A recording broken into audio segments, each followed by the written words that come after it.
Cool. All right. So I figured we would start with some updates because a lot has been happening. Um, for one, I'm sure that you all have heard at least a little bit about the Great Barrier Reef, and it's still going through a bleaching. But this past March has been very warm, and it has been found that only about 7% of the site has not been affected by bleaching, which puts 93% affected. What you're not hearing is that scientists are so desperate in Australia to have the message kind of hit the mainstream that they spent $14,000 taking out an advert in the Courier Mail. So it is a page-long advertisement, and it's an open letter written by 56 scientists who, between the scientists and another about 250 Australians, who donated money specifically to put this advertisement out. And they are quoted with writing, "We are now seeing firsthand the damage that climate change causes, and we have a duty of care to speak out." And the advert was very bleak, and that this is the worst coral bleaching that has happened to the Great Barrier Reef in recorded history. And what the main call to action was to phase out the inefficient coal-fired power stations, so the end of what's called the fossil fuel era. No new coal mines, no new coal-fired power stations, a transition to renewable leads energy system, which is already happening in Australia but needs to be accelerated. So you hear a lot once again about the bleaching, but you don't hear that the scientists are literally taking advertisement out in papers to kind of try to keep the conversation open. And it's not just scientists. Greenpeace Australia is moving, kind of trying to convince the Queensland government to stop with coal and the reliance on fossil fuels. And this is crazy because in April, the Queensland government just gave the go-ahead for Australia's biggest coal mine to be built in the Galilee Basin. So here's a whole bunch of scientists being like, stop doing this one thing. And the government is like, we're gonna do that thing. We're gonna do that thing, and it's gonna be huge.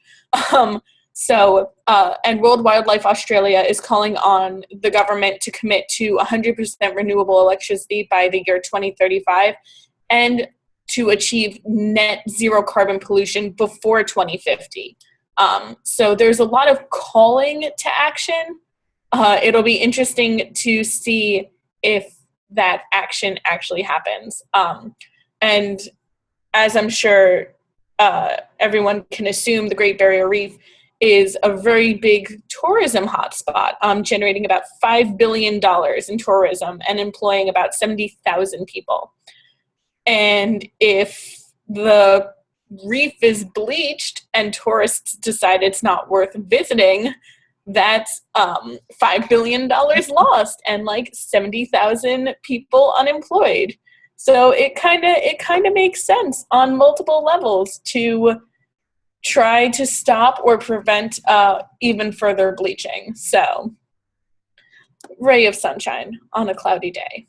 And then I think it was not the last forum, the forum before, I talked about Kermadec, which is a proposed sanctuary in New Zealand. It would be one of the largest sanctuaries at 620,000 square kilometers. And that area is home to 35 different species of cetaceans, 150 different types of fish, 3 of the 7 sea turtle species in the world. And under this planning, gas, oil, mineral exploration would be banned along with fishing.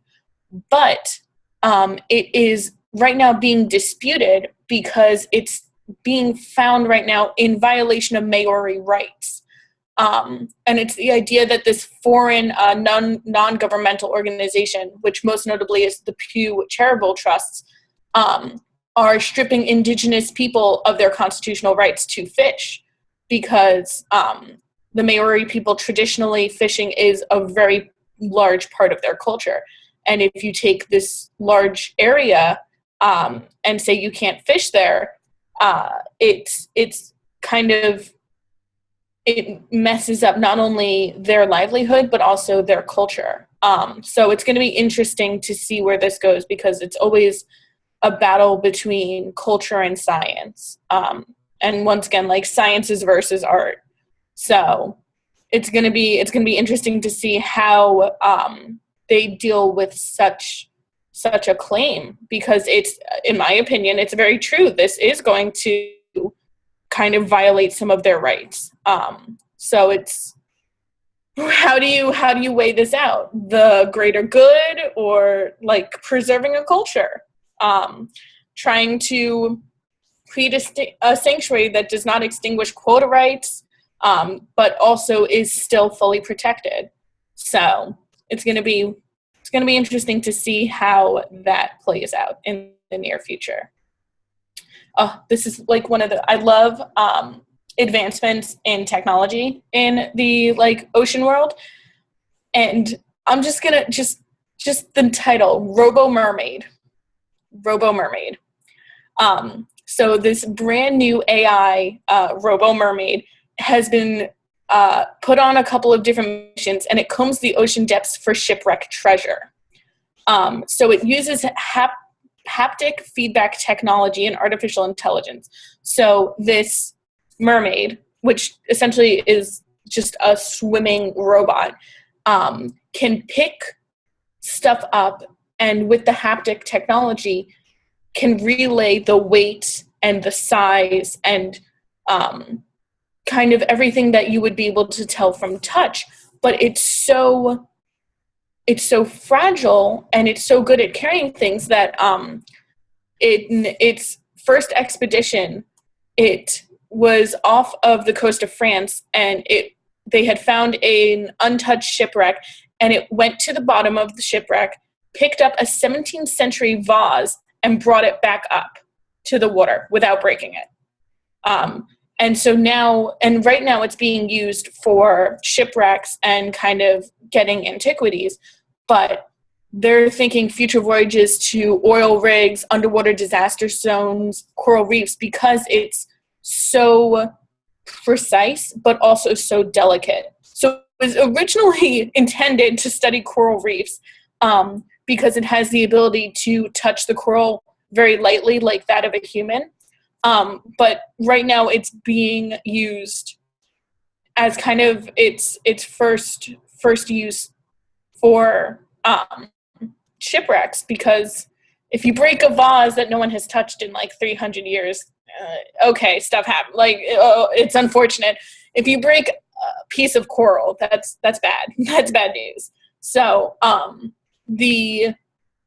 it's controlled kind of like a video game with a joystick.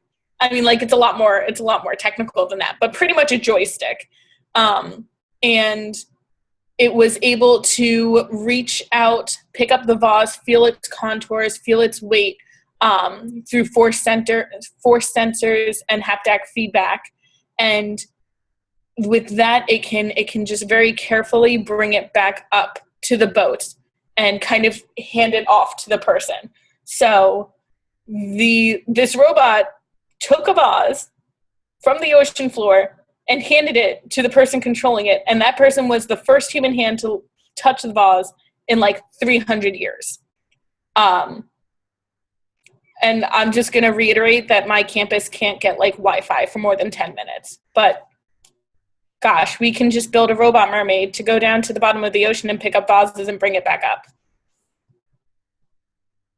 Just saying. Some things will never make sense. And I'm planning on posting the video from Stanford University, because it's just really cool to also see a robot mermaid, let's be honest. And I'm sure once again that this has at least popped up on your Facebook. In a true Finding Nemo moment, Inky the octopus escaped from a New Zealand aquarium. So it's a it's an aquarium, and Inky is a common New Zealand octopus who's about the size of a soccer ball, and he, at nighttime, very carefully, because octopi are exceptionally good at contouring their bodies to fit through very small spaces. So he managed to get out of his aquarium, quietly cross the floor to a narrow drain hole that is only about 6 inches in diameter, and jump into the ocean. Which is just a true, like, scene from Finding Nemo. And it was only Inky, it was not his aquarium mate Blotchy, who just stayed behind. And he scampered about 8 feet across the floor, and the pipe was about 164 feet long into Hawke's Bay. And they had never seen this before, but it can happen. So, and a lot of people were surprised by this, but anyone with a knowledge of marine biology kind of could see this coming, because octopuses are known for their strength and intelligence and dexterity. So they kind of, I guess, saw this coming. But so octopuses fall under a class of marine animals called cephalopods. And they can pretty much fit their body through spaces as small as like a penny. And the only constraint that they have is their beaks, which is the only inflexible part of their body. Octopuses have been in the past documented opening jars, sneaking through tiny holes in boats. Really just like they are what are considered like fantastic escape artists of the ocean. So just kind of goes to show you that maybe you want to do a bit of a better job sealing up that aquarium and or like nearby drain holes. And I just love the idea of an octopus like escaping, going through a little hole down into the ocean. Like, yeah, you know what? You really didn't want to be there. Noted. Noted. And then, let's see. And so the theme, that's the last of like kind of the updates that I have. And the theme for this webinar is what are called seaworthy superheroes. And it's not just people, it's organizations. And I really tried to take a bigger picture, stepping away from just, once again, the hard sciences. And this video that I want to show you is one of my favorites. I do not own this video. I do not claim to own this video. I am definitely not the person in the video. The person in the video is one Richard Williams, who's better known as his stage name Prince E. And he's an American rapper and YouTuber, but he's known for discussing topics like politics, environmentalism, life issues. And he graduated the University of Missouri, St. Louis, with an anthropology degree and Latin honors. And his stage name actually is derived from the Sumerian mythology, which means Prince of Earth. And he's one of my absolute favorite kind of spoken word rappers. So here is one that was released not too long ago. And it's called Dear Future Generations, Sorry. Can you guys see it? I can't see you, so if you could just say yes or no. Yep. Okay. Well, actually, yes. Okay. Yes.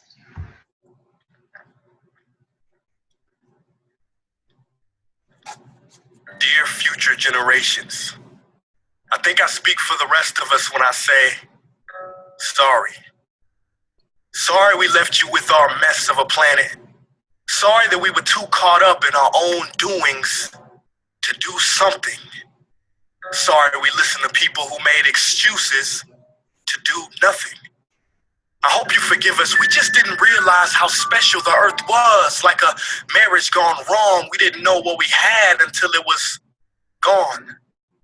For example, I'm guessing you probably know it as the Amazon desert, right?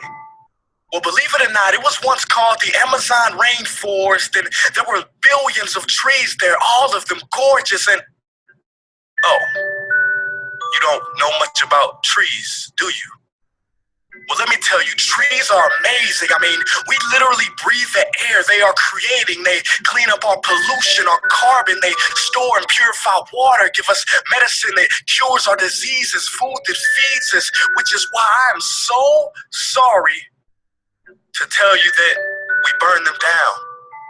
Cut them down with brutal machines, horrific, at a rate of 40 football fields every minute. That's 50% of all the trees in the world gone in the last 100 years. Why? For this. And that wouldn't make me so sad if it weren't so many pictures of leaves on it. You know, when I was a child, I read how the Native Americans had such consideration for the planet that they felt responsible for how they left the land for the next 7 generations. Which brings me great sorrow, because most of us today don't even care about tomorrow. So I'm sorry. I'm sorry that we put profit above people, greed above need, the rule of gold above the golden rule. I'm sorry we used nature as a credit card with no spending limit, overdrafting animals to extinction, stealing your chance to ever see their uniqueness or become friends with them. Sorry we poison the ocean so much that you can't even swim in them. But most of all, I'm sorry about our mindset, because we had the nerve to call this destruction progress. Hey, Fox News, if you don't think climate change is a threat, I dare you to interview the thousands of homeless people in Bangladesh. See, while you were in your penthouse nestled, their homes were literally washed away beneath their feet due to rising sea levels. And Sarah Palin, you said that you love the smell of fossil fuels. Well, I urge you to talk to the kids of Beijing who are forced to wear pollution masks just to go to school. See, you can ignore this, but the thing about truth is, it can be denied, not avoided. So I'm sorry, future generations. I'm sorry that our footprint became a sinkhole and not a garden. I'm sorry that we paid so much attention to ISIS and very little to how fast the ice is melting in the Arctic. I'm sorry we doomed you, and I'm sorry we couldn't find another planet in town to move to. You know what? Cut the beat. I'm not sorry. This future, I do not accept it. Because an error does not become a mistake until you refuse to correct it. We can redirect this. How? Let me suggest that if a farmer sees a tree that is unhealthy, they don't look at the branches to diagnose it, they look at the root. So like that farmer, we must look at the root and not to the branches of government, not to the politicians run by corporations. We are the root, we are the foundation, this generation. It is up to us to take care of this planet. It is our only home. We must globally warm our hearts and change the climate of our souls and realize that we are not apart from nature, we are a part of nature. And to betray nature is to betray us. To save nature is to save us. Because whatever you're fighting for, racism or poverty, feminism, gay rights, or any type of equality, it won't matter in the least. Because if we don't all work together to save the environment, we will be equally extinct. So,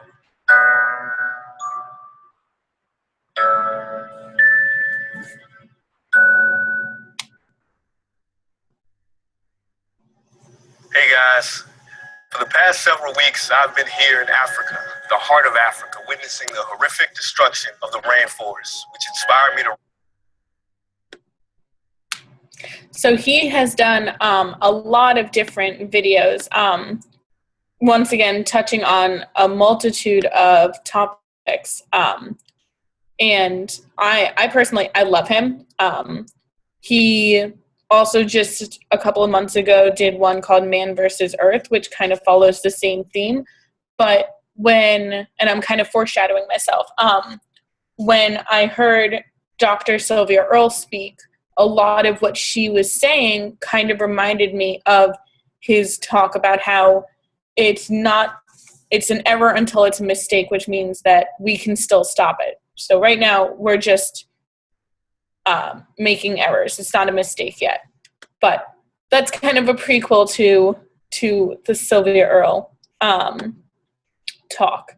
So now we are going to have Amanda come on and talk. I'm going to let her, of course, tell her story, but it's worth noting that I met, as I was telling Jolene, I met Amanda over this time last year. We were both enrolled in a communicating science course, which was a lot of fun, a little stressful. Very stressful. Very stressful. Got really good at some improv games, which never thought that would happen in my time at Stony Brook. So let me just pull up the questions. Thought I had it. Here we go. Cool. And thank you so much for signing on, Amanda. No problem. Appreciate it. Waiting for my stuff to open up. I have so much open. It's the story of my life.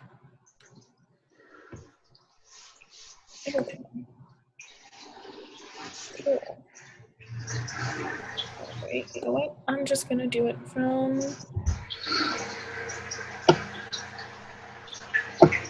Whoa! Why, oh why?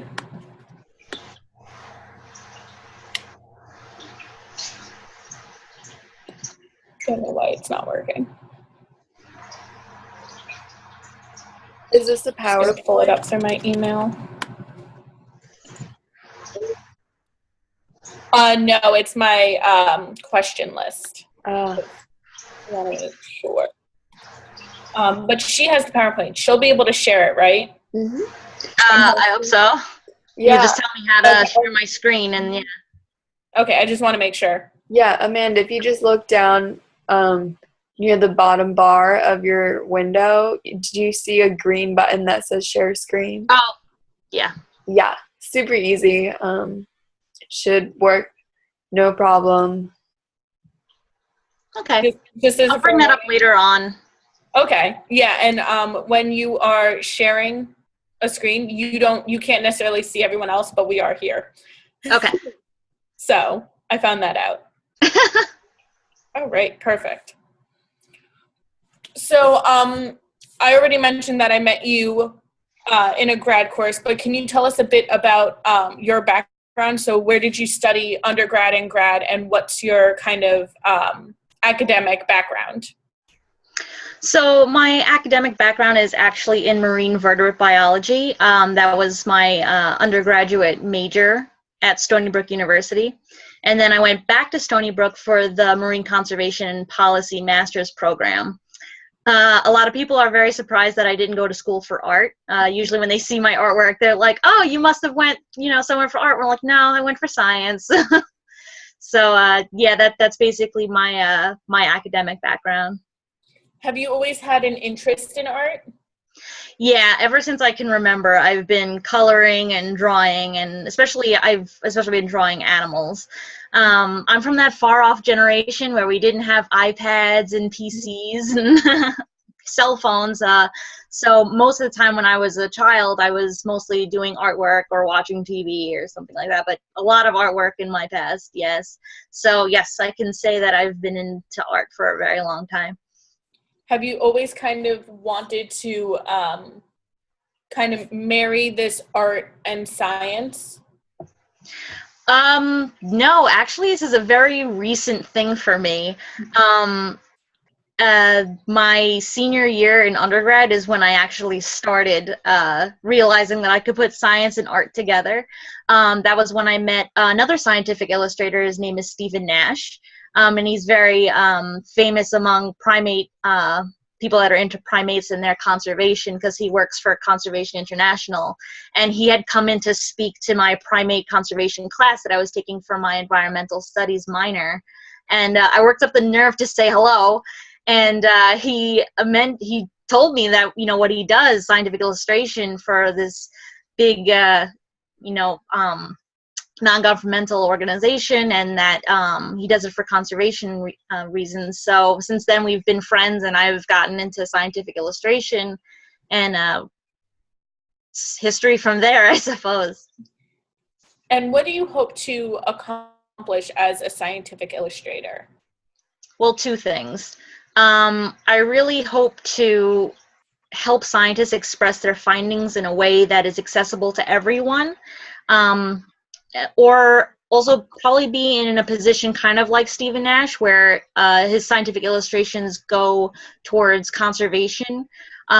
Usually what his are all about is he'll draw all the species of primates in a certain area, and that will educate native peoples or the locals in what species they have, and it actually makes them proud of the species that they have in their area, and it makes them want to protect them. So I would love to do both of those things. It'd be great.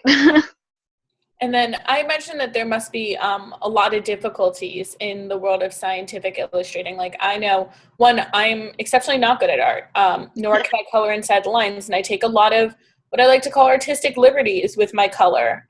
It's not uncommon for when I'm coloring the fish to be like rainbow colored or like black.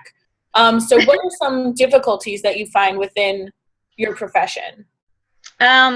I think the most difficult thing in my profession is convincing people that scientific illustration is actually relevant, especially in this age of photography. A lot of times when my partner, Jan Porchak, and I go to conferences to talk about scientific illustration, we have to always make the argument that photography will never replace illustrations.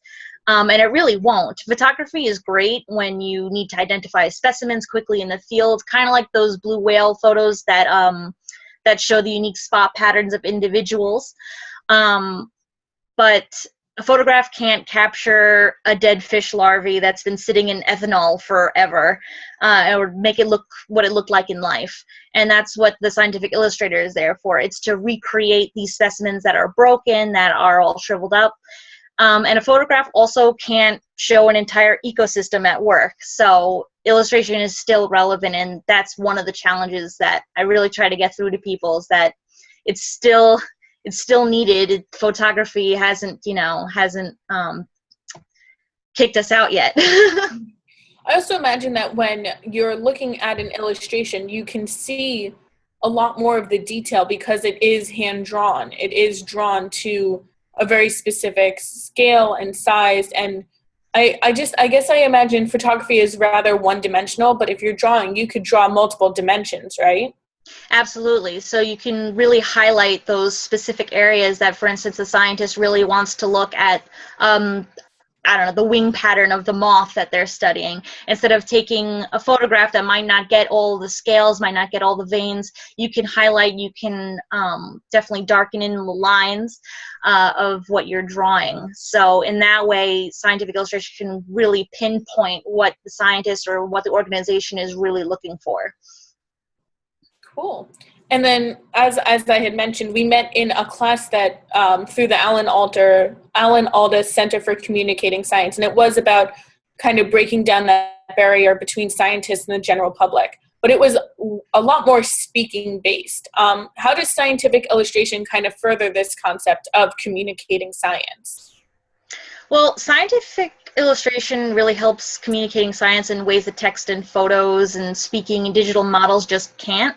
I mean, even as someone that took science in college, I still found that all the walls of text when reading research papers was very daunting. It was actually distancing.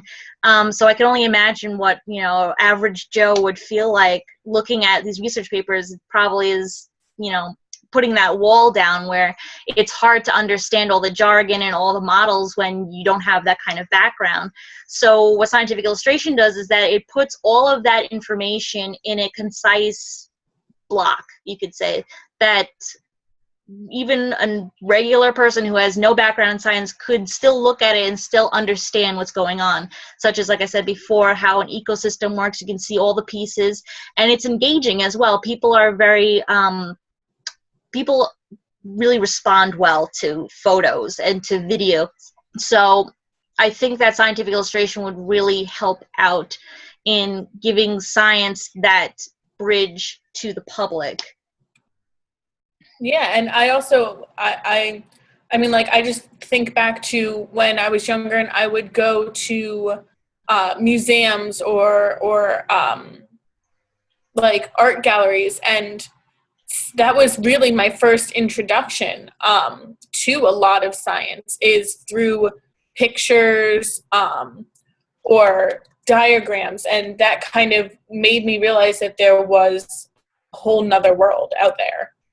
Yeah, for sure. I mean, if you just go to the American Museum of Natural History in New York City, you just go through there and it's all these dioramas, and you're just getting that initial feel of what all those animals look like, or the culture of Native Americans, or even just size spectrums. If you've ever gone to their space and astronomy area, where they're comparing all these things to the size of their that large theater that they have.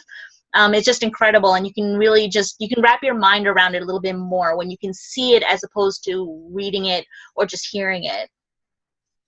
And did you find when you started to get involved in scientific illustration and the arts, did you find that it was difficult to bridge art with science? Because I know this is an ongoing debate that science, it's either that science is too sciencey and you need to make it interdisciplinary or add some sort of humanities or arts perspective, or conversely, that if you are adding in an interdisciplinary approach, you might be taking away from important classes that scientists do need.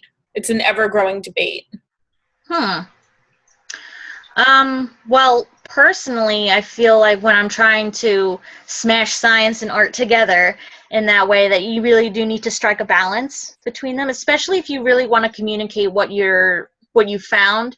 Trying to portray the information accurately, and then also trying to organize it in a stylistic way to make people engaged is probably the biggest difficulty. Definitely the biggest difficulty. Because if you're trying to organize it, but you don't organize it right, even though the science is sound and the pictures are beautiful, you're going to miss the point. And then I think you said that you had a PowerPoint prepared for us that we can see some of your artwork, if you don't mind showing us and talking to us about it. Sure. So let me get that share screen thing going. Hold up. Can I just make a comment? So when you were, that was a great intro. When you were talking about how this can be used, it actually reminded me, like, I'm learning about education, and, like, I feel like scientific illustration is a great way to engage, like, all learners. Like, we all know there's visual learners, there's hands-on learners, so this may be closing, like, a big education gap in science, which is pretty cool. Yeah, absolutely. I probably should have mentioned that too. Like, everybody learns differently. Some people learn by doing with their hands. Some people learn they need to see it. Some people need to hear it. Some people need all three. So definitely including the arts when you post your big scientific research paper probably will help a lot more people become engaged with the art, with the what you found, instead of just only having your peers understand what's going on. It's important to get the public involved too, because at the end of the day, if the public doesn't know what's going on, then what was the point? It's for everybody. So can everybody see my screen? Yes. Yeah, we're good. Okay.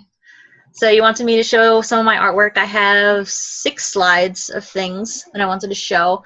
The first 3 are just personal projects that I did on my own.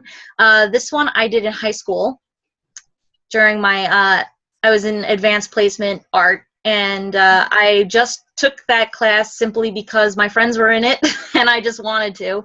But it really helped me hone my skills. A lot of my background is that I'm a self-taught artist, so I didn't take any classes as a little kid. I didn't really take many art classes until I was really in high school, and by then I was already well practiced. So really all my skill just comes from practice. So this is a weedy sea dragon, and I use this guy for my microscopic scientific illustration business. He's kind of my go-to guy. So it's my weedy sea dragon. And these 2 are sharks that I drew for a poster that I made for myself. I was drawing all the sharks of the family Lamidae, which includes the great whites, the great white shark, basking shark, A lot of those sharks that people are very familiar with. This is the pork beagle and the salmon shark, two of my favorites from there. So I was just practicing, and I got very, very good at teaching myself how to draw sharks, because for a while I was having issues with spacing. So this helped me a lot to see how they're shaped. And doing these species or even clade drawings, family drawings of animals, really shows all the biodiversity, but also kind of shows how they're all related to each other. So it's a good study as well. Even if you can't draw, I just recommend really looking at all the animals of a specific clade together, and you can really see how they're related, and it really helps you to study if you need visual help. This is another project I did all on my own. I did this for Endangered Species Day. So this is just a bunch of endangered species that I felt that people don't normally think of when they think of endangered species. Usually people think of the giant panda, tigers, most of the giant cats, really. So these are a bunch of species that people don't realize are very endangered, like the vaquita, for instance. I know that, Emily, you're probably very familiar with vaquita. Very sad story. Yeah. And I'm hoping that they don't disappear, but it's looking pretty grim. All right.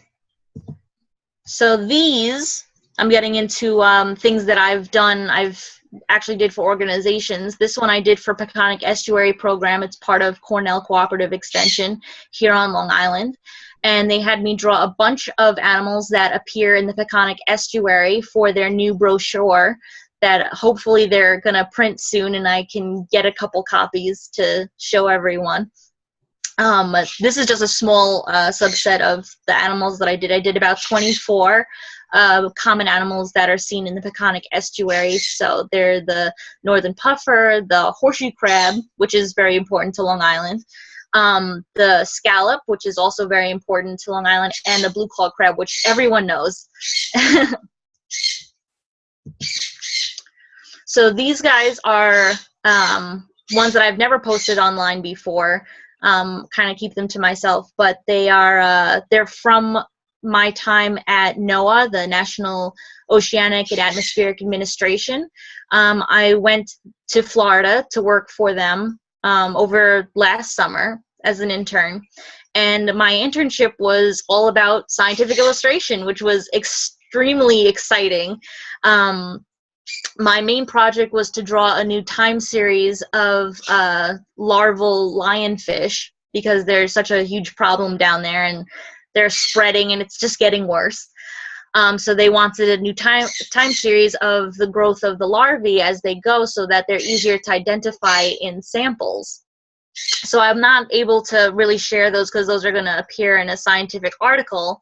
So I got to share these, which are ones that I got to draw after I was done with that project. So these are part of the family called Apagonidae. They are cardinal fish, and they are larvae. They're not much bigger than 10 centimeters.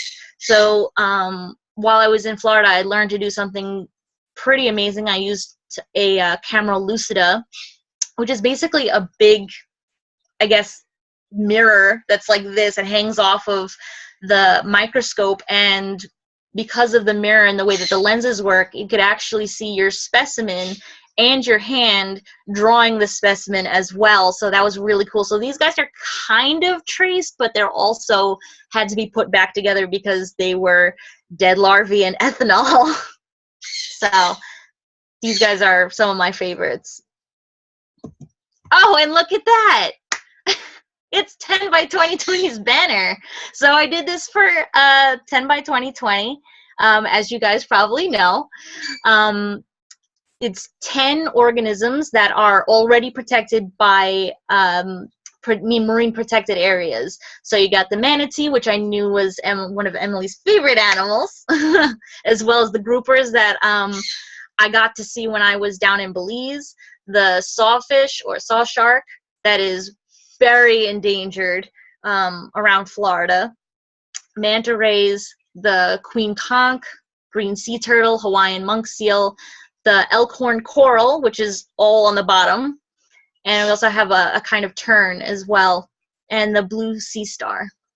So those are all animals that are protected by marine protected areas, and I thought it was very appropriate for your organization. So that's all that I'm going to share. But you guys can definitely follow me on Facebook under that name, or you can go to my website. Yeah, there you go. Awesome. And I have gotten so many compliments on our cover photo. And I always say, like, yes, it was specially made for us. Oh, really? I didn't know that. Yes. People love it. And especially I feel so bad. They're like, oh my gosh, like, did you do that? I'm like, oh, no. Like, no. Please, no. So and I feel like this is a question you must get all the time, but I have to ask, what are your favorite species to draw? Do you have like a clade, or does it, like, whatever really inspires you in the moment? How do you choose? How do you choose what to draw? That's a good question, but to answer the first question, my favorite things to draw are fish. My favorite things to draw are fish, and that includes jawless fish, extinct fish, sharks, anything like that. And my favorite thing to do is to draw fish that people don't expect, like dragonfish or viperfish and things like that. And I like to expose people to these scary fish and just show them that not everything looks like a goldfish, not everything looks like a tuna. But yeah, so most of the time what I've done is I've just drawn single species, or just, you know, the whole clade together. I have two of those. I have the Lanidae sharks, and I also have one of all hamsters. I don't always do marine stuff. Yeah. So, but right now I'm working on a painting for the Guild of Natural Science Illustrators. They have a big art exhibit every year, as this will be the first one that I'll be giving art piece to. I'm working on a piece that is about, it's basically more of an ecosystem interaction, which I haven't really done before, and it's an Atlantic bait ball frenzy. So it's a bait ball of Atlantic mackerel, and it's being attacked and bubble netted by common dolphins and bluefin tuna. So I have the initial sketch kind of right here, if you guys can see it. Oh, cool. So I'm hoping that it'll look really exciting. And it teaches a lot of, it's more about like the behavior of the animals and ecosystem interaction rather than anatomy, which is what I've been doing. So it's a challenge, but I can't wait to share it. And guys, definitely follow me on Facebook so you can see the finished product. Awesome. Thank you so much for taking time out of your schedule to talk with us. I think it's really important that that scientific illustration doesn't get kind of pushed to the wayside by photography and by new kind of technology in our field, in any field really. And it's so nice to see that marriage of science and art, because I know that I don't get to see that often. I'm really only in hard sciences, so right. I know. Yeah. There's only so much like physics and chemistry you can really take in life. Thank you so much. No problem. Awesome. See, now what makes me like, I have crayons in my like common room right now. Just makes me want to go and like draw, even though I know I can't, but I might still do try anyway. Yeah, whoever the new surge in adult coloring books is my jam. I got my sister one. It had dolphins and all stuff that she likes. She loves the ocean too now because of me. So I got her one of those, and she was very excited. She's like, I'm not going to color these accurately, you know. And I'm like, then don't show me. I can't. All right. I have a question, Amanda. Oh, what? Sorry. I was just wondering if I could ask you a question, Amanda. Yeah. Yeah, so do you think, first of all, I was surprised. I mean, I know nothing about NOAA, despite my dad working there, but like, I'm surprised that they hired like scientific illustrators. Like, is that a big thing for them? They did have a full-time scientific illustrator while I was there. He was the one that actually taught me how to use the camera lucida. Okay. And it was actually very important for the lab that I was in.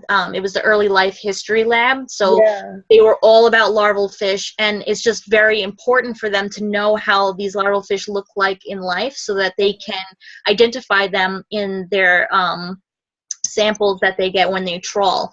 So when they do their plankton trawls, they get all kinds of things. I had to go through those as well. And finding the fish and identifying them was a big problem if you didn't have those illustrations. So it was actually important. And yeah, his name was Jack Javich, and he had like 1 million drawings in his room of all the little fish that they collected over the years. Cool. And I'm also wondering if you feel like you maybe might have benefited from not having like formal training in like the art side of it. Like, does that allow you to kind of style it in a way that's a little bit more like innovative than other people who've gone to school for it and like had been taught to do it a certain way? That's a really good question. I feel like it just gives me a lot of room to learn on my own and do everything my own way instead of having someone say, oh no, this is how you do it, and me struggle with it, as opposed to me just going with it. Like when I first started using acrylic paints, no one taught me how. I just did it, and since then I've just been learning. I'm still learning how to, use them, but I think that it was important that I was able to do my own thing instead of being taught, because when I was in art classes, it was, okay, we're going to do this now, and okay, we're going to do this now, and I don't know, that's just not my thing. So yes, I would say that it's been useful that I'm self-taught and that I just go on my own thing. Yeah, very cool. Okay, so that admittedly made me think of another question. I know I've been asking like 1 million, but no, please go ahead. What do you think is the next kind of ecosystem that really needs to be explored through drawing?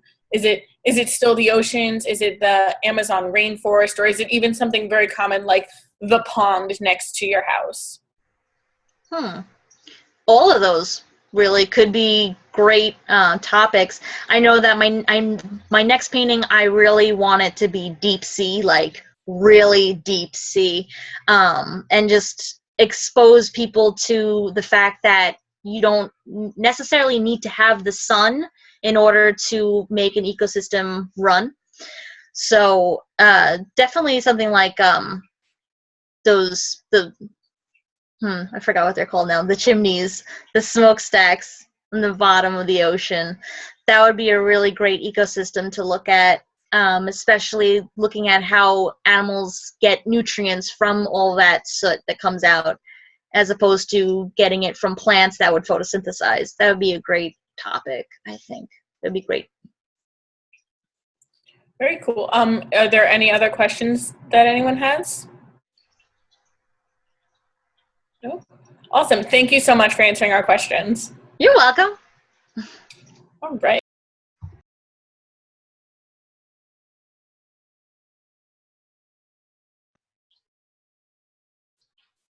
Um, 10 by 2020 was absolutely honored to help host Dr. Sylvia Earle at Stony Brook University in an event that was free and open to the public. For anyone who does not know who Sylvia Earle is, she is one of the most notable marine biologist oceanographers in the world. She's an explorer, author, lecturer.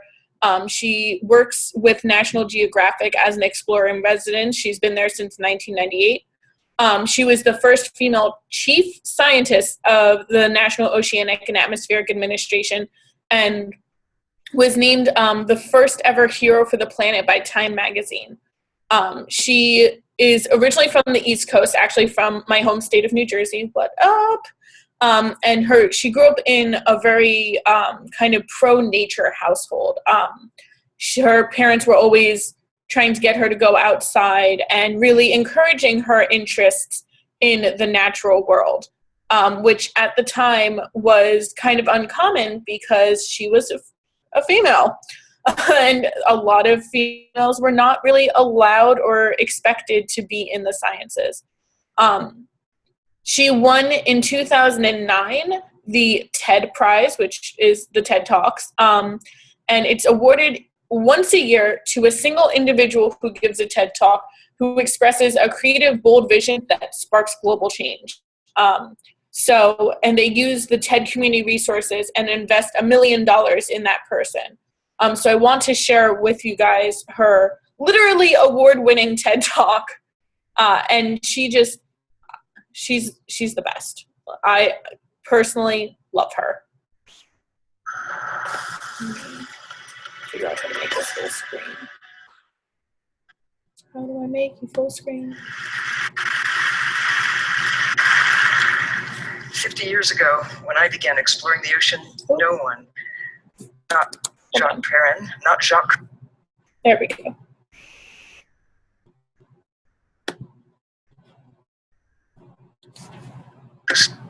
Or Rachel Carson imagined that we could do anything to harm the ocean by what we put into it or what we took out of it. It seemed at that time to be a sea of Eden. But now we know, and we are now facing paradise lost. I want to share with you my personal view of changes in the sea that affect all of us, and to consider why it matters that in 50 years we've eaten more than 90% of the big fish in the sea. Why you should care that nearly half of the coral reefs have disappeared. Why a mysterious depletion of oxygen in large areas of the Pacific should concern not only the creatures that are dying, but it really should concern you. It does concern you as well.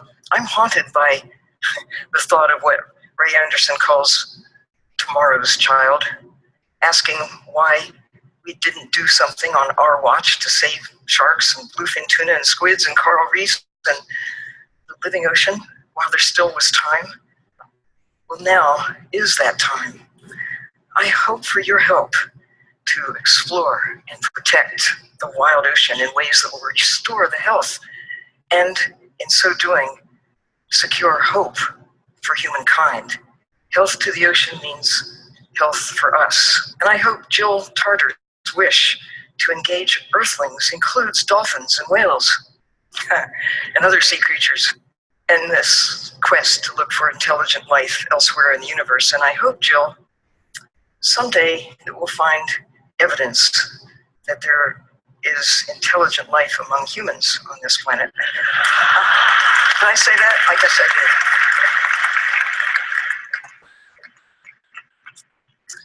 For me as a scientist, it all began in 1953 when I first tried scuba.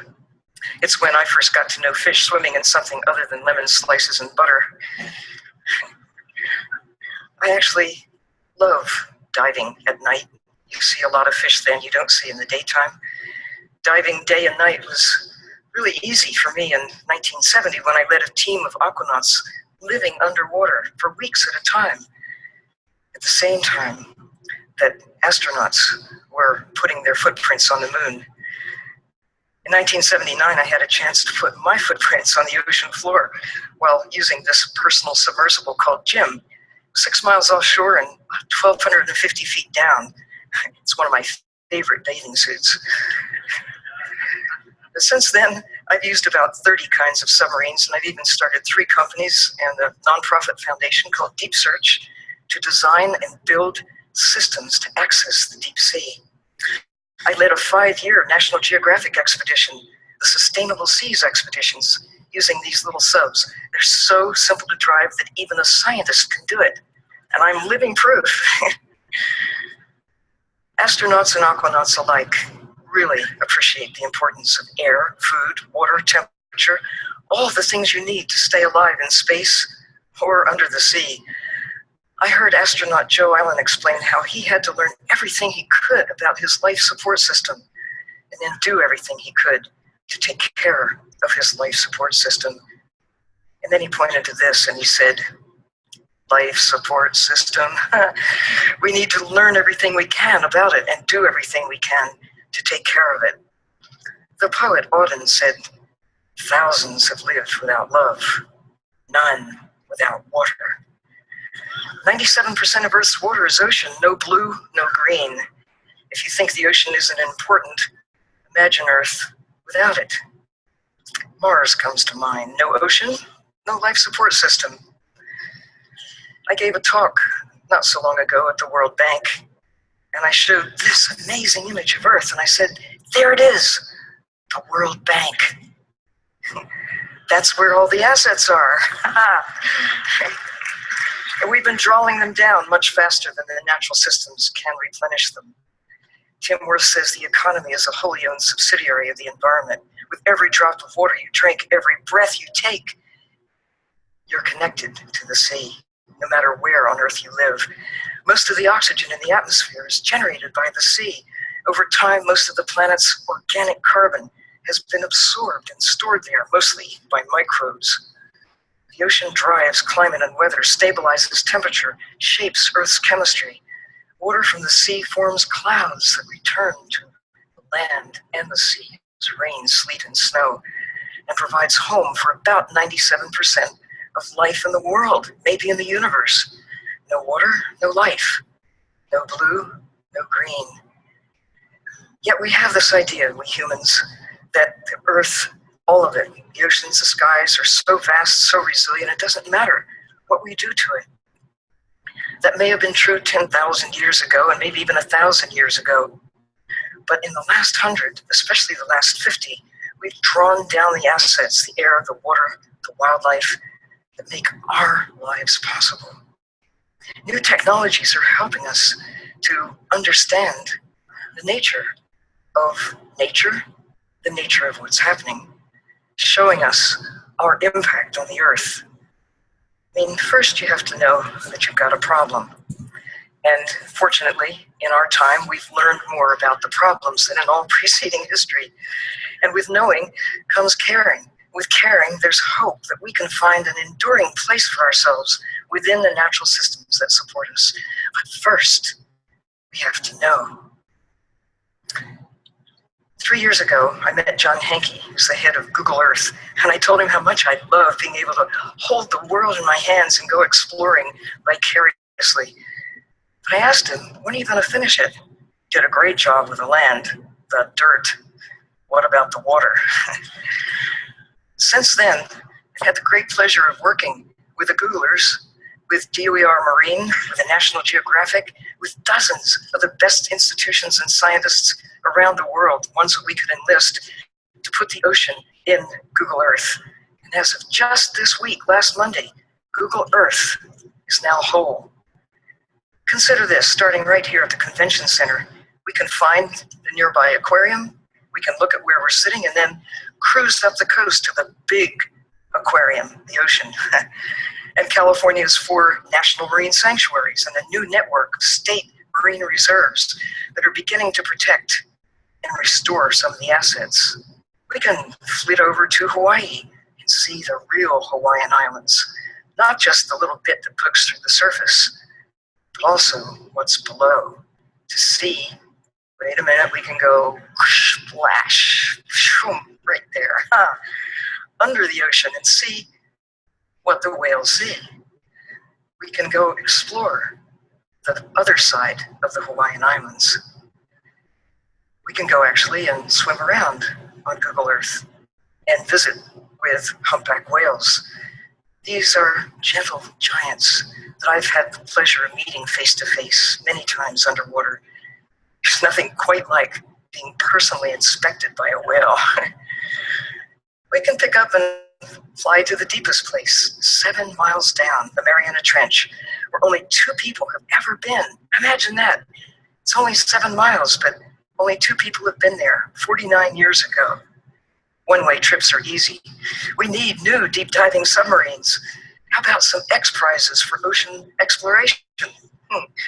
We need to see deep trenches, the undersea mountains, and understand life in the deep sea. We can now go to the Arctic. Just 10 years ago, I stood on the ice at the North Pole. An ice-free Arctic Ocean may happen in this century. That's bad news for the polar bears. It's bad news for us too. Excess carbon dioxide is not only driving global warming, it's also changing ocean chemistry, making the sea more acidic. It's bad news for coral reefs and oxygen-producing plankton, also bad news for us. We're putting hundreds of millions of tons of plastic and other trash into the sea, millions of tons of discarded fishing nets, gear that continues to kill. We're clogging the ocean, poisoning the planet's circulatory system, and we're taking out hundreds of millions of tons of wildlife, all carbon-based units. Barbarically, we're killing sharks for shark fin soup, undermining food chains that shape planetary chemistry and drive the carbon cycle, the nitrogen cycle, the oxygen cycle, the water cycle, our life support system. Incredibly, we're still killing bluefin tuna, truly endangered and much more valuable alive than dead.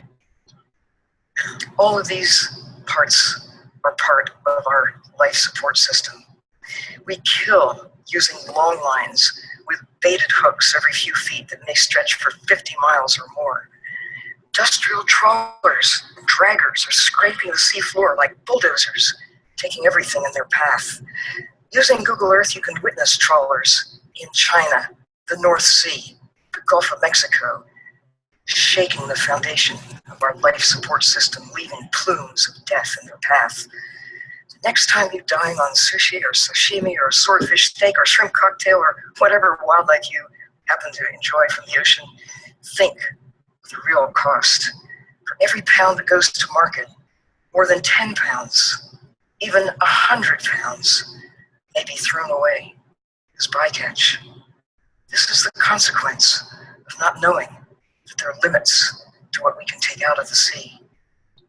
This chart shows a decline in ocean wildlife from 1900 to 2000. The highest concentrations are in red. In my lifetime, imagine 90% of the big fish have been killed. Most of the turtles, sharks, tunas, whales are way down in numbers. But there is good news. 10% of the big fish still remain. There's still some blue whales. There's still some krill in Antarctica. There are a few oysters in Chesapeake Bay. Half the coral reefs are still in pretty good shape, a jeweled belt around the middle of the planet. There's still time, but not a lot to turn things around. But business as usual means that in 50 years there may be no coral reefs and no commercial fishing because the fish will simply be gone. Imagine the ocean without fish. Imagine what that means to our life support system. Natural systems on the land are in big trouble too, but the problems are more obvious. And some actions are being taken to protect trees, watersheds, wildlife. And in 1872, with Yellowstone National Park, the United States began establishing a system of parks that some say was the best idea America ever had. About 12% of the land around the world is now protected, safeguarding biodiversity, providing a carbon sink, generating oxygen, protecting watersheds.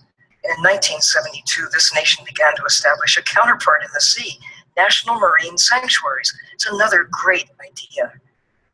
The good news is that there are now more than 4,000 places in the sea around the world that have some kind of protection, and you can find them on Google Earth. The bad news is that you have to look hard to find them. In the last 3 years, for example, the U.S. protected 340,000 square miles of ocean as national monuments, but it only increased from 0.6 of 1% to 0.8 of 1% of the ocean protected globally. Protected areas do rebound, but it takes a long time to restore 50-year-old rockfish or monkfish, sharks or sea bass or 200-year-old orange roughy. Don't consume 200-year-old cows or chickens. Protected areas provide hope that the creatures of Ed Wilson's dream of an encyclopedia of life, or the census of marine life, will live not just as a list, a photograph, or a paragraph. With scientists around the world, I've been looking at the 99% of the ocean that is open to fishing and mining and drilling and dumping and whatever, to search out hope spots and try to find ways to give them and us a secure future. Such as the Arctic, we have one chance right now to get it right. Or the Antarctic, where the continent is protected, but the surrounding ocean is being stripped of its krill, whales, and fish. Sargasso Sea's 3 million square miles of floating forest is being gathered up to feed cows. 97% of the land in the Galapagos Islands is protected, but the adjacent sea is being ravaged by fishing. It's true, too, in Argentina, on the Patagonian shelf, now in serious trouble. The high seas where whales, tunas, and dolphins travel. The largest, least protected ecosystem on Earth, filled with luminous creatures living in dark waters that average 2 miles deep. They flash and sparkle and glow, their own living light. There's still places in the sea as pristine as I knew as a child. The next 10 years may be the most important. In the next 10,000 years, the best chance our species will have to protect what remains of the natural systems give us life. To cope with climate change, we need new ways to generate power. We need new ways, better ways to cope with poverty, wars, and disease. We need many things to keep and maintain the world as a better place. But nothing else will matter if we fail to protect the ocean. Our fate and the ocean are one. We need to do for the ocean what Al Gore did for the skies above. A global plan of action with the World Conservation Union, the IUCN, is underway to protect biodiversity, to mitigate and recover from the impacts of climate change. On the high seas and in coastal areas, wherever we can identify critical places. New technologies are needed to map, photograph, and explore the 95% of the ocean that we have yet to see. The goal is to protect biodiversity, provide stability and resilience. We need deep diving subs, new technologies to explore the ocean. We need maybe an expedition, a TED at sea, that could help figure out next steps. And so, I suppose you want to know what my wish is. I wish you would use all means at your disposal. Films, expeditions, the web, new submarines, a campaign to ignite public support for a global network of marine protected areas, hope spots, large enough to save and restore the ocean, the blue heart of the planet. How much? Some say 10%, some say 30%. You decide how much of your heart do you want to protect. Whatever it is, a fraction of 1% is not enough. My wish is a big wish, but if we can make it happen, it can truly change the world and help ensure the survival of what actually is, as it turns out, my favorite species. That would be us. For the children of today, for tomorrow's child, as never again, now is the time.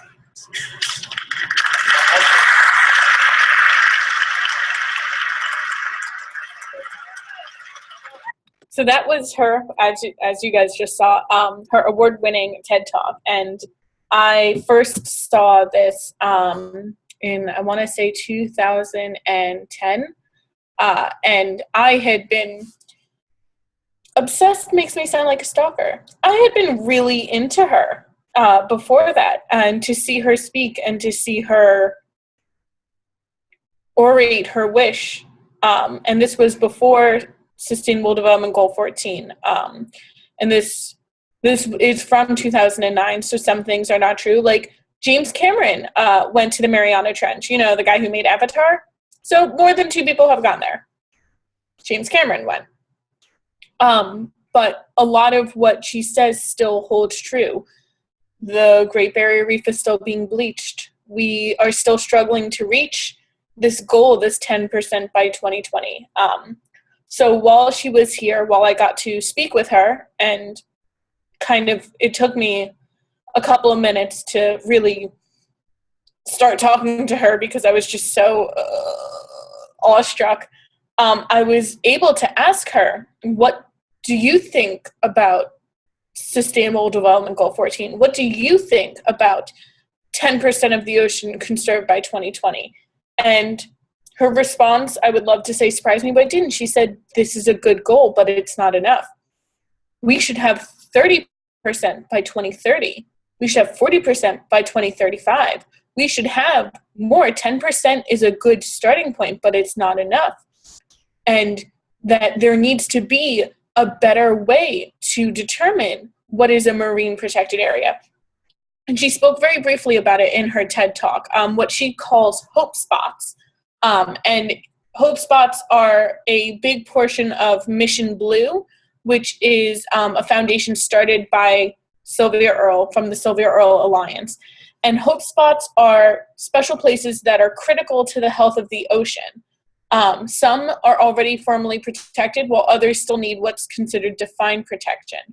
12% of land is under some form of protection, whether it's World Heritage Sites, monuments, national parks. While right now, as we stand, less than 4% of the ocean is protected in any way. And Mission Blue is trying to change this, create networks of marine protected areas that maintain biodiversity, that provide a carbon sink, generate life-giving oxygen, and preserve critical habitats, while promoting this idea of low-impact activities such as ecotourism. And you can actually go onto the Mission Blue website and nominate a hope spot, which means that if there is a blue area near you that you think should be protected, that you think entirety deserves protection, the Hope Spot strategy will try to protect it. They'll go in and they'll try to see that area protected. And they, Mission Blue wants to see 20% of the ocean protected by 2020. But I do, right now, 55 hope spots are currently identified. And I'm going to be sharing how to nominate a blue hope spot onto our Facebook page, because you never know. If you think that spot is worthy, it might just become. They might just choose it. And I took, I managed to gain enough sense. I did take some notes from Sylvia Earle's talk at Stony Brook. It was absolutely phenomenal. Let me see. I have them in my email. But she was a fantastic speaker. She was very, very nice. She took time out afterwards to talk to us, to really, I don't know how to say it. She interacted with every single person that wanted to interact with her, which is very, I was not expecting, because she was on a very strict time schedule and she was tired. She had just flown in from California, so she was through the time difference. But one of the most important things that I think that she said was to never give up. That this seems like a daunting task. You're trying to save 71% of our Earth. That's a lot. And it's daunting, and it can become very tiresome, because for every one good thing you hear, there's 17 bad things. And that's the way of the world.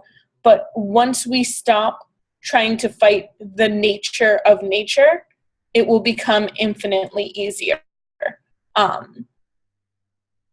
And to hear her support SDG 14, and to even call SDG 14 out for not being enough, for 30% by 2030 or 20% by 2020, it was inspiring, because sometimes I get disillusioned and I say, oh my gosh, we're only at just below, we're not even at 4% right now. But to hear someone whose profession, whose life job is protecting the oceans, kind of call call for more action, to call for these hope spots, to call for better protection was really invigorating and really re-inspiring. I definitely suggest that if you enjoy Sylvia Earle on Netflix, and it's made for Netflix, she has a documentary out called Mission Blue. I've only seen part of it, but it is fantastic. It's won an Emmy Award, which I didn't even think Netflix shows or documentaries could do, but I guess I was proven wrong. And really she's a fantastic writer, and truly fitting in with the theme, a superhero for the ocean. So it was great. It was absolutely amazing to be able to help bring her to Stony Brook to give a talk. And that's something that I could not possibly do without 10 by 2020 and MCN and the Remmer Family Foundation. So I was so excited. I was like heavy breathing. My friend was next to me and was trying to like talk me through, like, it's okay, you're gonna say hi, it'll be fine, don't worry, like she's happy to be there. So definitely a seaworthy superhero. I also want to, so like I said, it's both up to individuals, but also up to large parties. And I stumbled upon, it was actually sent to me by one of my advisors, or soon-to-be advisors. It's called Because the Ocean, and it was written right before COP21 was about to begin. And I believe that it was written, I don't want to get this wrong. It was written by France, Chile, Monaco, the Global Ocean Commission, Institute for Sustainable Development and International Relations, and Terra Expeditions. And it was in response to the legal obligation of countries under the United Nations Framework Convention on Climate Change. So I'm gonna read it. Because the ocean sustains life on Earth and our collective well-being, it produces half the oxygen every human being breathes. It also absorbs 25% of the CO2 emitted by human activities. It captures approximately 90% of the anthropogenic heat added to the global system and receives nearly all the water from melting ice. Because the ocean is central to economic wealth, with an estimated contribution between $3 and $6 trillion per year to the global economy, 90% of globally traded goods are transported by sea. Fisheries provide 4.3 billion people with more than 15% of the animal protein consumed, and coastal areas provide crucial services for local communities. Because the ocean is already experiencing significant stress, now aggravated by increased CO2 concentrations liable to seriously affect marine life, carbon dissolved in ocean alters its chemistry, already driving acidity up by 30% since the beginning of the Industrial Revolution. Because the ocean is warming, causing irreversible damage to coral reefs and other ecosystems and species. Stronger storms, changes in sea currents, including accelerating the spread of invasive species. Because the ocean level is rising, and we must anticipate that millions of people are at risk of being displaced, especially in low-lying areas and small island states. Because the ocean will have a critical role in the implementation of the 2015 Paris Agreement and its accompanying decisions. And it follows with, we pledge to support the proposal for the special report by the Intergovernmental Panel on Climate Change to address comprehensively the ocean climate nexus. We reaffirm our commitment to reinforce ocean resilience by meeting the targets agreed under the UN Sustainable Development Goal number 14. With this in mind, we express our support for the convening of a high-level UN conference on oceans and seas in June 2017 in Fiji to promote implementation and to maintain political momentum to achieve SDG 14.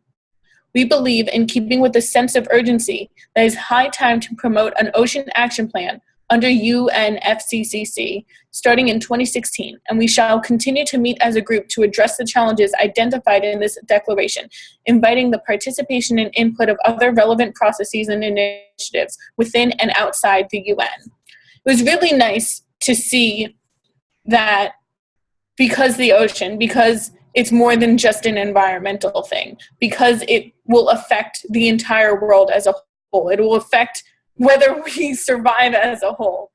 It was really nice to see that these countries and that these groups came together and really put down very eloquently why are they supporting the oceans. It's less because they want to have something pretty to look at or a new source of ecotourism, and more because our world will definitely depend on the oceans to be there. So, and this gives us a perfect segue to what I like to call our next seaworthy superhero. It's this group called Ocean Champions, and I actually stumbled upon them as a brand new campaign of theirs was starting. Ocean Champions is the only political voice for the oceans in the U.S. So it's a political action committee, so a PAC, and it's solely focused on oceans and ocean wildlife. They want to develop a broad bipartisan base of supporters to cultivate political champions for ocean conservation in U.S. Congress and key states. And ultimately, they aim to create a political environment where protecting and restoring the oceans is a priority of both federal and state governments. I had no idea that such an organization existed. I kind of thought that politics really avoided the environment until it was like a question in a debate, and then they kind of answered it really quickly and asked to move on. So it was very surprising to see, and they have a brand new campaign up, which I'm strongly encouraging everyone to use their hashtag Vote the Ocean. And here's just a little short video on it. Share screen. I think I would know how to do this by now, guys. There we go. My name's Tim, two-time Olympian, lifelong surfer. I'm going to vote for the ocean because when I go in the water, I want to be surfing in clean, nice, clear blue water. But more and more, our ocean is under threat from things like harmful algal blooms, ocean acidification, and plastic pollution. And that is why I am going to vote the ocean. Because it takes ocean champions to protect not only what I love, but what we need. Please help me in supporting politicians that will correctly address these issues in Congress this November in voting the ocean. Because I owe it to my generation and future generations to protect our most important resource. It is up to our generation to make the ocean a priority this upcoming election. I will vote the ocean because the stakes have never been higher before. I hope you join me too. Vote the ocean. Vote the ocean. So don't forget to register to vote. Vote the ocean.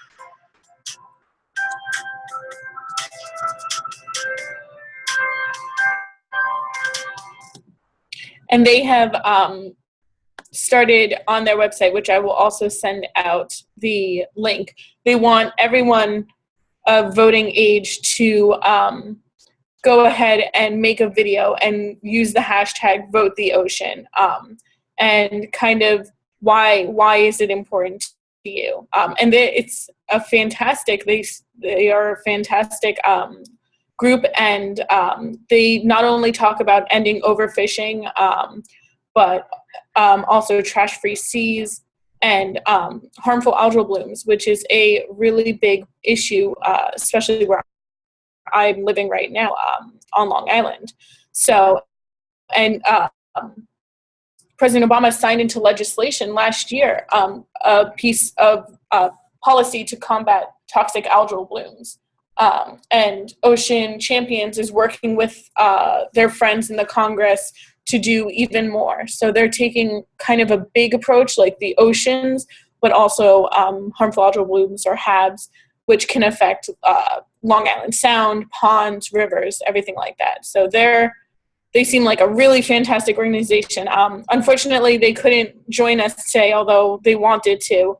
But I definitely encourage everyone to be using the hashtag Vote the Oceans, and check out their website. I'm going to send that all out.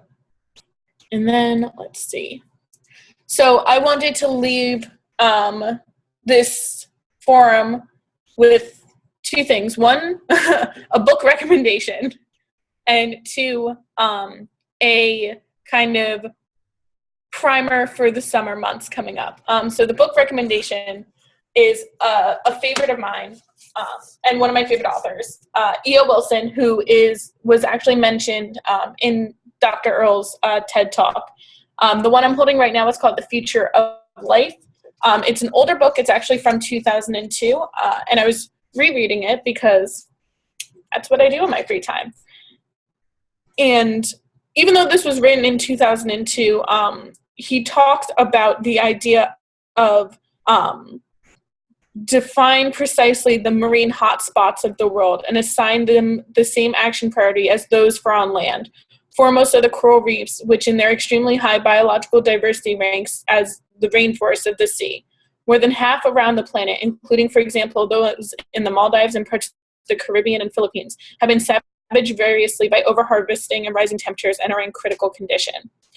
And it's a fantastic book. E.O. Wilson is a scientist, but he does not write like one, which is really nice.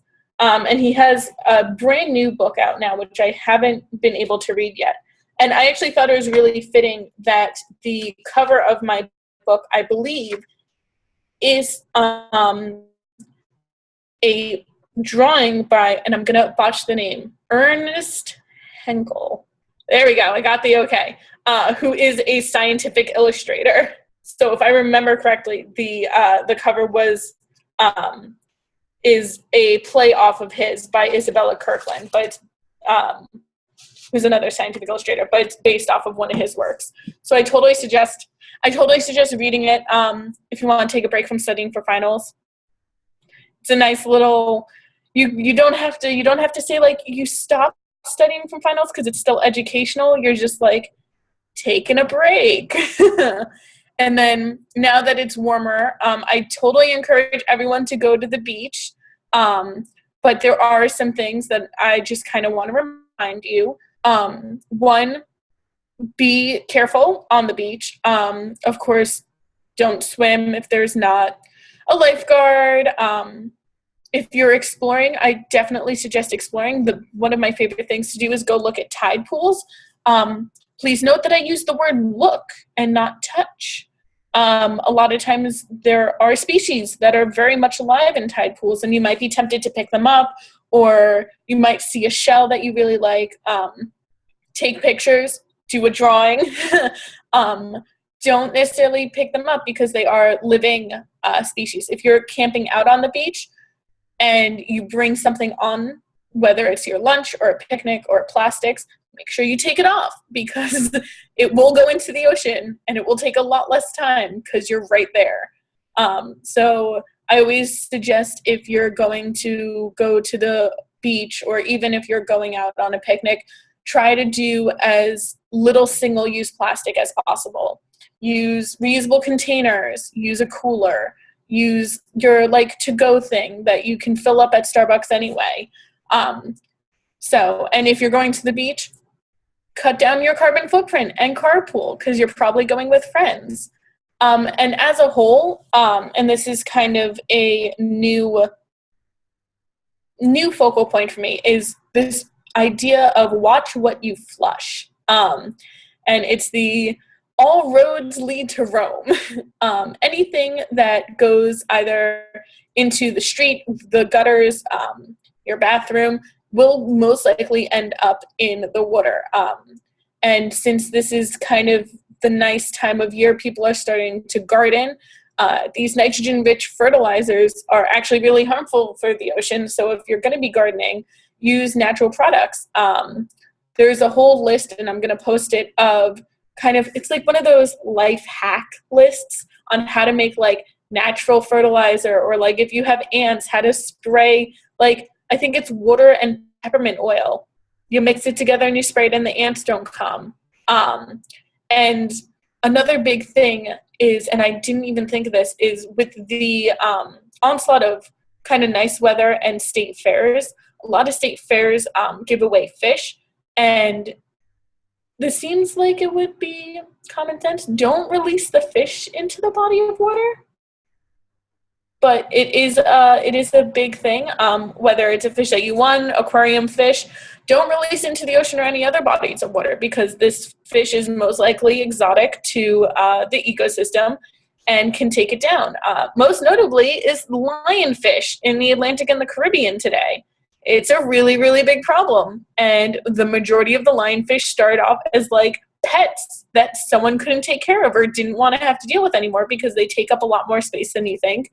And they just kind of put them in the ocean. I guess that they thought that they were doing them a favor. Yeah. Just because that's what I did over the summer. What they think is that Hurricane Andrew toppled over a seafront restaurant's tank that had lionfish in it. Oh, geez. But they also think that it's from pet owners as well, releasing them. And that's just a big problem with a lot of animals, like reptiles, for instance, in Florida. The pythons that are down there that are big enough to eat the alligators now. Yeah, so it's just a big problem. Just releasing pets in general is just not good because, one, either the pet's going to starve to death and die, and that's just horrible, or it's going to become this invasive problem. So don't do it. Actually, if anybody's in the Stony Brook area, there is a really nice pet shop that does take fish that people don't want anymore, even big ones. They're called Magic Isle. They're in Center Reach, and they will take your fish. They're not going to pay you for them, but they will take your fish off your hands so that you don't release them into the Long Island Sound and hurt fishies. Don't do that. That's like a great idea. But you know what? Like more pet shops should do that. They really should. And this is a mom and pop store. They took my baby fish a while ago. We had like 20 fish. We couldn't keep them, and we just gave them to them, and they were like, yeah, sure. So they really do take fish. So if you have a fish you don't want, give it to them. They will totally take it.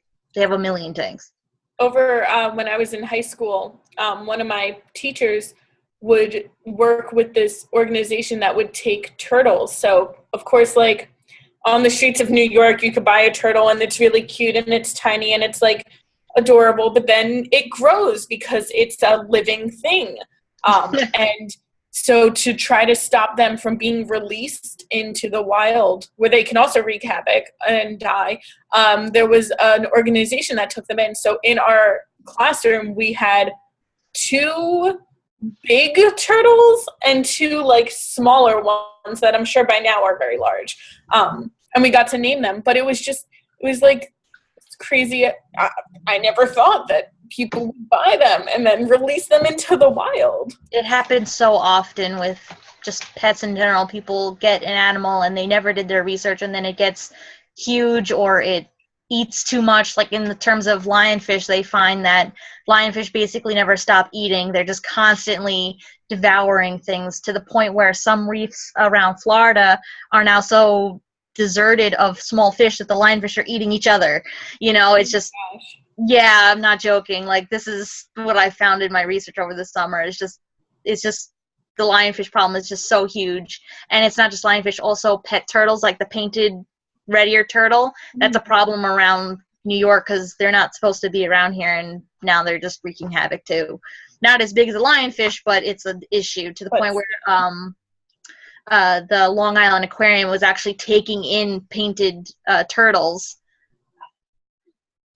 That's crazy to me. Yeah. There's another, so if you get a pet over the summer or anytime, you know, maybe think about, how are you going to care for it? Is this going to negatively affect my life or my environment? And then the last piece of kind of ocean fun advice is, of course, wear sunscreen and any other protectant, but maybe try to go for a more natural-based sunscreen, because it has been found that sunscreen can negatively affect the ocean. So it's that the chemicals that are found in the sunscreen have been killing coral reefs. And what happens is it can actually awaken dormant viruses in the zooxanthellae that live inside coral. And the chemicals cause the viruses to replicate until the algae literally explodes, which spills the viruses into the surrounding seawater, which affects neighboring communities. So it's kind of like if one person in your dorm was to get sick and they sneeze in a common room, everyone in the common room is going to get sick, and then they go into their classes and everyone else in their classes gets sick. It's kind of like that. So trying to switch from normal sunscreen to one that if it has some sort of eco-friendly, or it says more natural, all natural. And I was really surprised because I was like, okay, but how much sunscreen is really going into the water? It's estimated that 4,000 to 6,000 metric tons of sunscreen wash off of swimmers annually.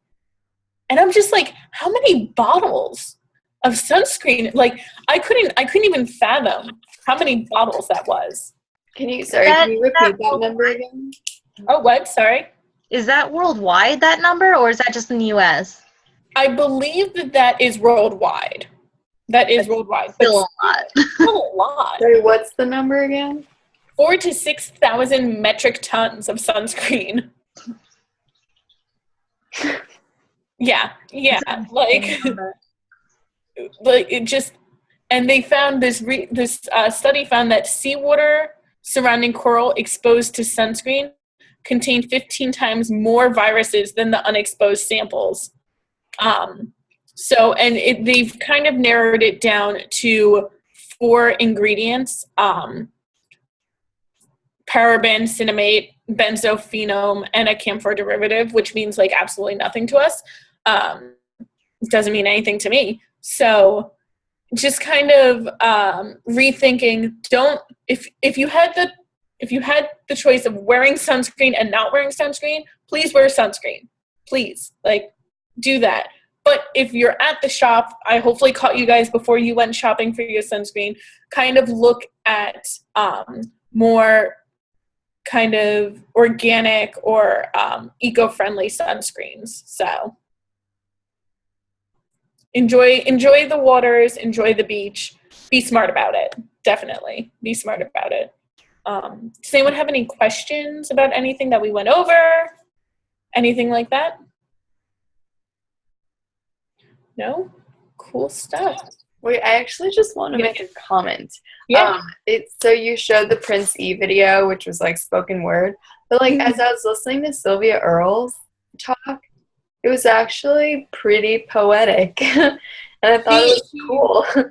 She's fantastic. What I like to call wordsmith. Really, both humorous and taking science and combining it with realism, and she was like that when I saw her last week. Like that in a lot of her talks, in a lot of when she's interviewed for documentaries. She definitely is fantastic at getting the point across in a very beautiful way. It's less doom and gloom and more, think about this, here's a nugget of truth. What you do with it is your own business, but I'm just gonna push it to you and hopefully you'll do something great with it. And actually, I did get in a text question for our scientific illustrator. So. All right, shoot. It's asked, are you afraid of your profession becoming obsolete in the age of high definition digital photography? Oh, yeah, we went over that. Yeah. So, no, but it's still a great question because I have to face that every day. So not really. When you take a photo, you're getting what you are really just seeing. Yes, you can play with the filters and you can try to move the lens in and out, see if you can capture something else. But with scientific illustration, Scientific Illustrator, we can recreate broken, damaged, incomplete specimens. We can recreate entire ecosystems at work, like my current work right now of the bait ball. And we can also highlight any details that the scientist or organization or anybody else would want to be interested in. So instead of seeing the entire picture, we can take that one thing and really highlight it, really detail it, really make it stand out so that you can really learn from it. That's Cool. Awesome. Thank you. And she'll thank you. Mhm. So, thank you all for joining me on this forum. As always, this is recorded, so in case you missed something or you just really want to hear it again, it will be available. Hopefully it won't be taken down. I don't think I said it. I don't earn that TED Talk. I don't own it. That was not me. I'm not Sylvia Earle. Please, please don't take it down or block me or block it. I feel like I need to say that after every forum now, just in case. So thank you all so much for joining me. Thank you, Emily, for facilitating, and Amanda, thank you for sharing your work and your journey to, finding this role. And Emmanuel, it was great to see you again. I'm glad you got to join. I know it's really late in Liberia, right? Yeah, it's actually, but I'm also glad to be on the call. Yeah, wow. Well, we hope to see you all at the next one, and have a wonderful weekend, everyone. Have a great weekend. Enjoy the weather. Bye. Okay, thank you.